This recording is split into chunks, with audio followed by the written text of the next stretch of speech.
इथून पुढच्या काळात दिसायला बार कसे घेईल, पण अशी उडी लांब आणतात हनुमानावानी.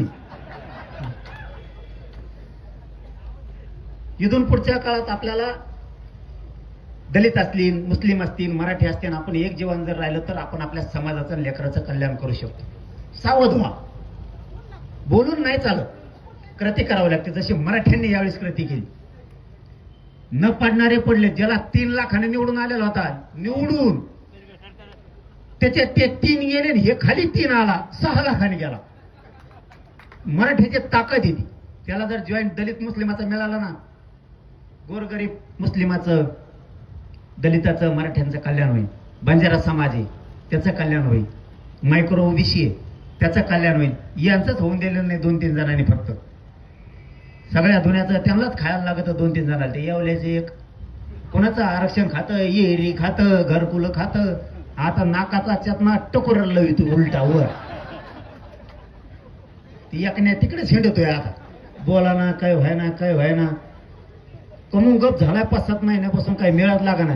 ते शिंगरे सांगरे पुढं घातले ते शिंगळे आणि ते बोलत आहेत. कुंकडून आणले तर कुंकडून नाही करून खराब बाबाच्या हापशाचं पाणी प्याला का घालू.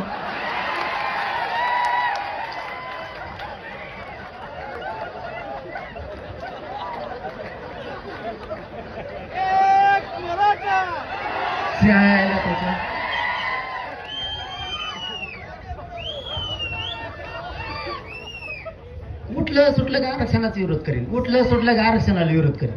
अरे हो दे ना गोरगरिबाच्या लेकराचं कल्याण.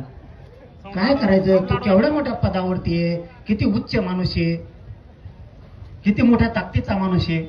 गोरगरिबाच्या लेकराच्या नरडीवर पाय द्यायचा मराठ्यांच्या काय मिळणार आहे तुला.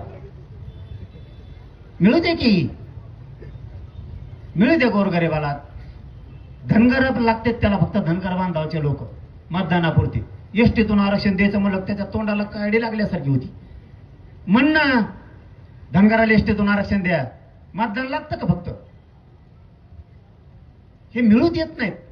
फक्त गोड बोलून धनगर बांधावाचे अडवून गेलं कोण मराठ्यावर वार करायचे. हे यांचे काम. आपण सुद्धा आता बदललं पाहिजे.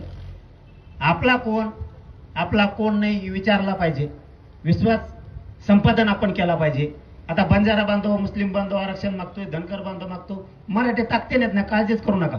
आता त्या बंजारा बांधवला आरक्षण कसं काय नाही मिळलं पाहिजे. आयुष्यभर का औषध तोडायचं का ते. मी तर म्हणतो ते एवढी मोठी जात आहे, त्या जातीचे लोक मुकादमाकडून व्याजानं पैसे घेतात. आयुष्यभर ऊस तोडतात. त्यांचे पैसे सुद्धा फिटत नाहीत. त्यांचे लेख बाळ सुद्धा नोकरीला लागत नाही.